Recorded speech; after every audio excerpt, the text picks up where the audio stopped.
स्वागत है बच्चों आप सबका आज के हमारे लेक्चर में। तो आज हम लोग देखेंगे GK SSB and GK high court junior assistant reader exam का इंग्लिश का टॉपिक जिसका नाम है वर्ब।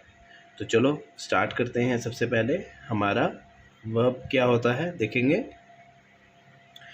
वर्ब एक ऐसा वर्ड होता है जिसमें हम ये चीज़ बोल सकते हैं कि एक्शन वर्ड होता है, जो उसको हम लोग वर्ब कहते हैं। जैसे रन, स्लीप, सिंग, फील, डाई और एग्जिस्ट, स्टेट ऑफ बीइंग। अब देखो बच्चा, स्टेट ऑफ बीइंग कौन कौन से होते हैं। कई बार क्या होता है आपके टेंस में या सेंटेंस में, या आपका कुछ आपने एक पैराग्राफ लिखा होता है, कुछ भी हो, उसमें आप इज एम आर का यूज़ कर रहे हो, तो that is state of being. ठीक है। तो अब बात करते हैं हम टाइप्स ऑफ वर्ब की। अब वर्ब की कितनी टाइप्स होती हैं देखेंगे। यहाँ पे लिखा हुआ है helping verb, main verb, transitive, intransitive, regular, irregular. तो अब हम इन टाइप्स को एक एक करके पढ़ेंगे। तो सबसे पहली बात हमारी आ जाती है हेल्पिंग वर्ब की। अब ये वर्ब कौन सा होता है, इसको ऑक्सिलरी वर्ब कहते हैं, और ये हमारी मदद करता है कि मेन वर्ब को डिस्क्राइब करने पे। ठीक है। जैसे कि कौन सा काम कब हुआ है। जैसे एग्जाम्पल है is, am, are, was, were, has, have, had, do, does, did, will, shall, would. तो these are the helping verbs.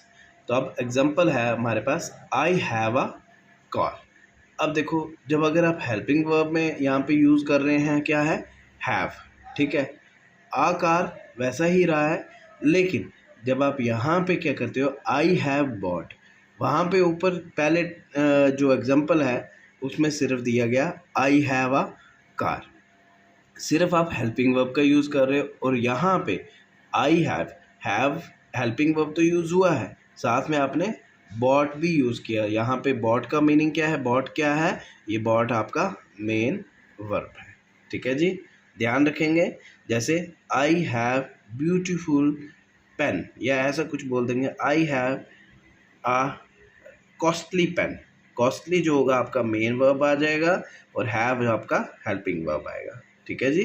तो बढ़ते हैं नेक्स्ट टाइप की तरफ। नेक्स्ट आपका आता है मेन वर्ब और लेक्सिकल वर्ब।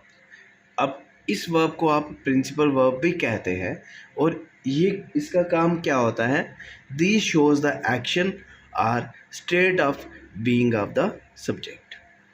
जैसे example, Arshid works very well. Second, Anjum learns the things quickly. ठीक है, देखेंगे।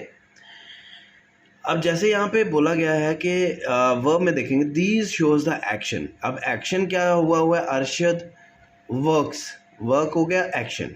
ठीक है। अब नीचे सेकंड में क्या आ गया, अंजुम लर्न्स, लर्न्स हो गया एक्शन। ठीक है।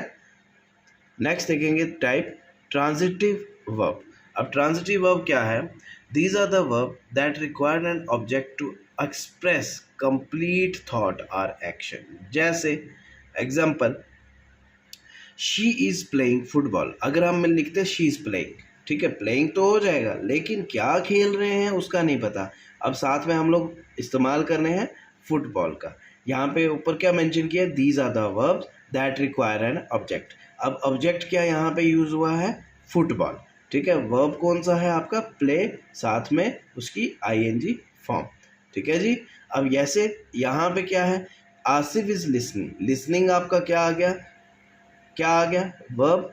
क्या, listening to the music, music क्या आ गया, ऑब्जेक्ट। ठीक है जी। नेक्स्ट देखेंगे हम इंट्रांजिटिव। अब इंट्रांजिटिव में आपने क्या देखा है कि जैसे आप ट्रांजिटिव की बात करते हैं, ट्रांजिटिव में आपको ऑब्जेक्ट की ज़रूरत है, इंट्रांजिटिव में आपको ऑब्जेक्ट की ज़रूरत नहीं है। ठीक है जी। ठीक है बच्चा जी। यहाँ पे देखें एग्जाम्पल क्या है, शी इज़ प्लेइंग, बट आपका अगर ट्रांजिटिव की बात की जाए, शी इज़ प्लेइंग फुटबॉल। अब यहाँ पे क्या है, शी लाफ्ड लोडली, मतलब वो हंसे ज़ोर से। लेकिन ये थोड़ी बोला गया है क्या हंसे, क्यों हंसे, किस लिए हंसे। अगर ये चीज़ बताई जाए, दैट मीन्स आपका ट्रांजिटिव वर्ब होगा। नेक्स्ट देखते हैं रेगुलर। अब रेगुलर में क्या है, a regular verb is also known as weak verb, उसको वीक वर्ब फॉर्म भी कहा जाता है। It's past tense and past participle by adding D or E D to the base form, मतलब बेस फॉर्म में हम लोग क्या कर सकते हैं, डी या ई डी लगा सकते हैं। जैसे कंप्लीट हो गया बेस फॉर्म, डी लगा दिया, कंप्लीटेड हो गया उसकी कौन सी, अब दूसरी फॉर्म बन जाती है द प्रोजेक्ट, प्रोजेक्ट क्या हो गया, object. I finished my work, finish हो गया आपका बेस फॉर्म। ठीक है बच्चों, तो ये आपका रेगुलर वर्ब है जिसमें हम लोग क्या करते हैं, बेस फॉर्म को डी या ई डी लगा देते हैं। ठीक है, नेक्स्ट आपका टाइप आता है इरेगुलर वर्ब। अब उसमें क्या है, देखो पीछे जो हमने रेगुलर पढ़ा था इसमें क्या बोला गया था, regular verb is also known as weak verb form it's past tense and past participle by adding D or E D to the base form. यहाँ पे क्या है कि यहाँ पे वर्ब की फॉर्म के साथ आपको डी या ई डी लगाने की कोई ज़रूरत नहीं है। जैसे Vedu eats the sweets, drank Manya drank the water. Next type आपकी आती है फाइनाइट। अब फाइनाइट क्या, फाइनाइट वर्ब है क्या, these verb change according to the subject, जैसा सब्जेक्ट होगा वैसे ही वर्ब चेंज हो जाएगा। जैसे मीना लिखा गया है तो मीना क्या है, सिंगुलर है, तो सिंगुलर के साथ इन्होंने एस लगाया है, एस रीड स्टोरीज। ठीक है, ये थोड़ी कि मीना रीड स्टोरीज, रीड्स आएगा, स्टोरीज है ना, स्टोरी होता तो यहाँ पे रीड आता। ठीक है, तो अब यहाँ पे क्या है, नीचे सेकंड एग्जांपल में दे रीड स्टोरीज, अगर दे की बात की गई, दे मतलब प्लूरल के साथ, प्लूरल के साथ यहाँ पे हमेशा रीड लगेगा अगर फाइनाइट वर्ब की बात की जाएगी। नेक्स्ट आपका है non finite verb. These do not change according to the tense, ये जो है टेंस के मुताबिक बदलेंगे नहीं। जैसे Sikandar loves to play football, मतलब प्लेज नहीं आएगा, ना ही फुटबॉल्स आएगा। नीचे देखेंगे second example, we love to play football. ठीक है जी, ये हमारी लास्ट वर्ब की टाइप थी। तो नेक्स्ट लेक्चर में हम आपको थोड़ा आगे भी पढ़ेंगे और उसमें वर्कशीट्स भी ऐड करेंगे। ठीक है बच्चों, तब तक के लिए सब्सक्राइब कर लें चैनल को ताकि हम नए से नए वीडियो आप तक पहुंचा सकें।